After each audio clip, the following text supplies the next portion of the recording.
Greetings to whoever this may concern, CA Gamer 11 back here with another series review. And in today's series review, I'm going to be reviewing the very hysterical Big Mouth.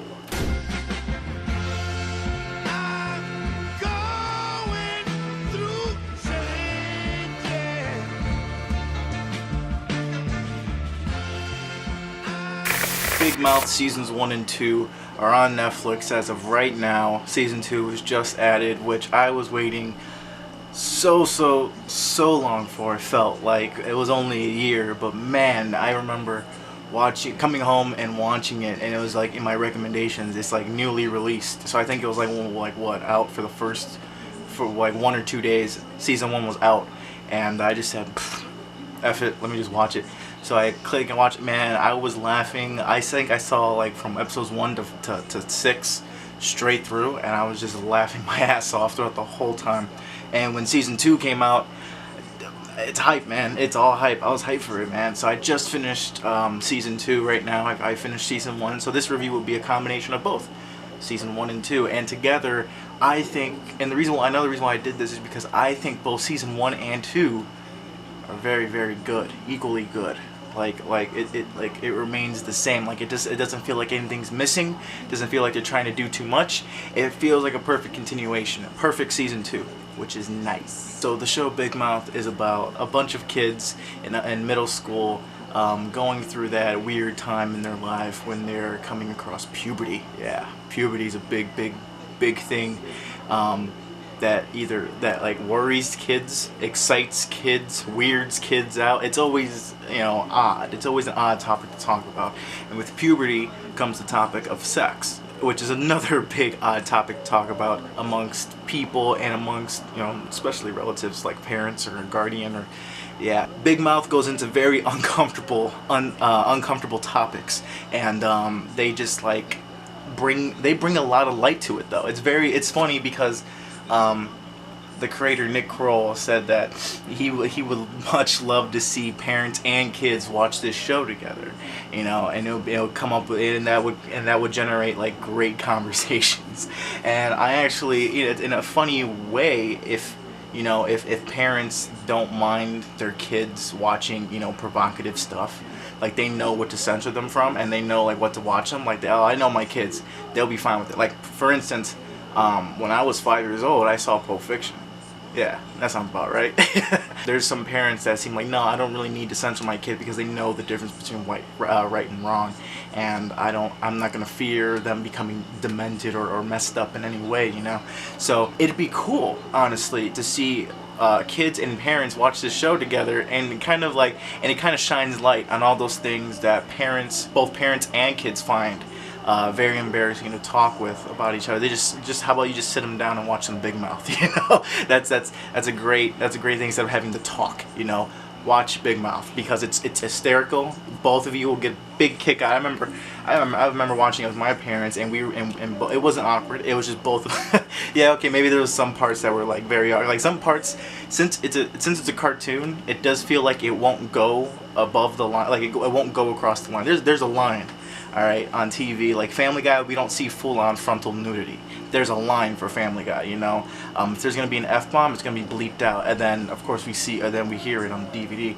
But there's a fine line, and Family Guy and all these other shows don't really cross that, and it's full-on nudity. Yeah, sure, South Park had its share of nudity, and Simpsons, but in the Simpsons movie had some nudity, and also Family Guy did do some nudity. However, it was also just exclusively on their DVD, never to be shown as it was airing, obviously. But Big Mouth is different. For it being a Netflix original, they don't care about censoring. They let it all out. Like whatever comes out on the writing table, censors don't mess with it. Nope. Whatever they want to say and they want to put out, the only people stopping them is them, and that's just amazing because I cannot imagine this show with censors. I don't think this show would be as good if there were censors. If it was on like Adult Swim or Fox Sunday night, I don't think it would do as good. I don't think it would be as good. Maybe they would have to, unless the writers are that good and they can cleverly still get those laughs without this much raunchiness. But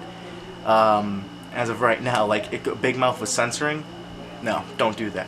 But yeah, that's basically what Big Mouth is about. All these kids going through puberty and going through this awkward time, and to amplify it, they have these hormone monsters that follow them around. Maury is the main hormone monster that we are introduced to from episode 1, season 1. Hello? Oh, good evening. Are you the puberty fairy? The fuck did you just call me? And slowly, as the show progresses, we figure out that there's more of them. There's not just Maury. There's more hormone monsters. There's a hormone mistress voiced by Maya Rudolph, and there's a couple of big names in here. It's funny because both Fred Armisen and Maya Rudolph, if you remember from the Forever series review, if you haven't seen that one, top right hand corner, the two stars from Forever, Fred Armisen and Maya Rudolph, do voice characters in here. Fred Armisen does the father of Nick, and Maya Rudolph, as I said before, does the hormone mistress that follows the character Jessie, the little redhead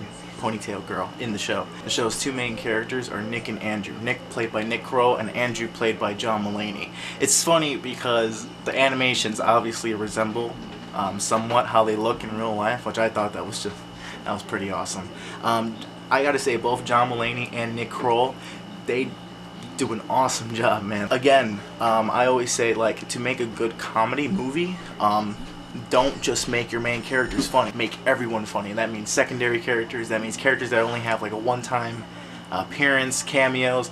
They all have to have a line or two that hits, and that's really hard to do as a comedy, as a writer, as an actor portraying the writing. You know, trying to make it come to life. Even as a filmmaker entirely, I think the most hardest movie to make is a comedy. You know, because if not everything lands, your movie's just goes flat, just down. And a good comedy everyone refers to is Superbad. Superbad is a great comedy because it was just well written. It was written from the heart. It was written from experience. You know, all the stupid shit that they wanted to say, they get to say it, but in a script and through movie.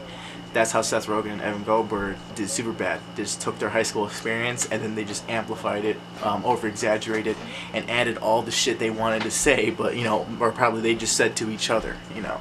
And it was just so relatable as a teenager, you know, and even as a kid, funny enough. You just wanted to say, you just looking at these young people say this provocative stuff was just like something intriguing as a kid. Like, I wasn't a teenager when Superbad came out, I was a kid, but I still found like, hey, these young looking dudes that are still, you know, they're still in an adolescent mindset are getting away with doing all this adult crazy stuff, and so I thought that was intriguing as a kid. You know, it's like seeing your big brother, big sister go through some crazy shit, and that's what Superbad was for me. Even though I didn't have older brothers or sisters, but yeah, Big Mouth, it hits, it lands. You think of a moment from Superbad and you start laughing, you start giggling. I think of a moment from Big Mouth, I start laughing, I start giggling. Dude, this is a great animated show. This is a great Netflix original. This show is up there. I think it is up there with South Park, Family Guy, and even The Simpsons, dude. This is up there in quality. It's up there in comedic value, and it's just amazing. It's a great show, and a lot of people are catching on to it, and for good reason too, because it's just hysterical.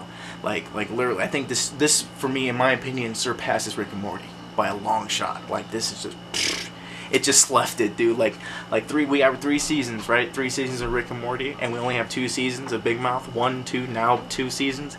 Dude, season 1 alone fucking overthrew Rick and Morty, in my opinion, because there's parts in Rick and Morty where I wasn't really laughing, you know, like I'm watching season 1, funny, season 2, okay, season 3, not my favorite, and I'm just like, ugh, I can feel these going down in comedic value. What's happening? Big Mouth season 2's came out so far, and both 1 and 2 feel the same. Keep it up, guys.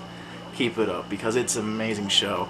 It's bringing light to a very awkward topic in a very comedic and broad way, and I love it. It's awesome. It's just a really well done show. And the idea of parents sitting down with their kids and watching Big Mouth, I wouldn't protest it. I think that would be a great way to learn. I just watch a show, you know, and what a better show than Big Mouth, because it just explains everything so well, makes fun of a lot of things so cleverly, and it's just amazing. Nick Kroll and his writing staff are just amazing. So yeah, Big Mouth season 1 and 2.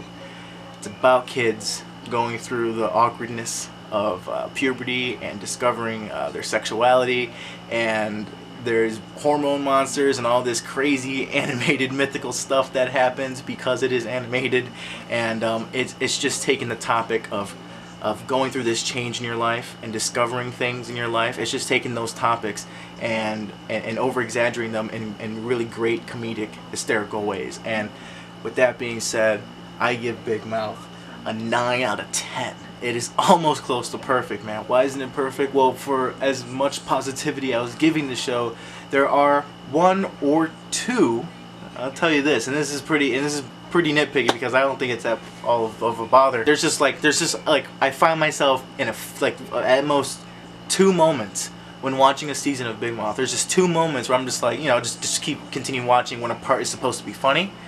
I normally mostly do that with like Family Guy or South. There's more times where a lot of other shows I just do that. Where you just sit through. It's supposed to be funny. With sitcoms, there's a joke that lands. We just yeah, okay, come on, let's go to the next. You just brush it off. Like, come on, let's go, because you just like the show. There's like at most 2 times I did that where I just brushed off. Okay, yeah, it's funny. Let's go to the next joke. There's only 2 times I did that, so that's why it's not perfect. It would be perfect if I just watched to both seasons straight through without having a break laughing. There's at least two parts in each season where I was like, okay, let's just move on to the next joke. But rarely did I do that here in Big Mouth, and I do in other shows. So yeah, Big Mouth season 1 and 2. 9 out of 10. If you haven't seen it, I highly recommend it. It's only on Netflix or if you can get it spontaneously somehow else. Good for you. Awesome. Don't tell anyone your secrets because it's probably against the law. But yeah, Big Mouth is only available on Netflix as of right now. Maybe it'll come out on DVD, Blu-ray. I'm not sure. I haven't really looked up on that if it's actually available. But for sure, Netflix, both season 1 and 2, rated TV MA. So kids that are just like very sensitive, don't just go into this thinking that it's a new kids show. It is not.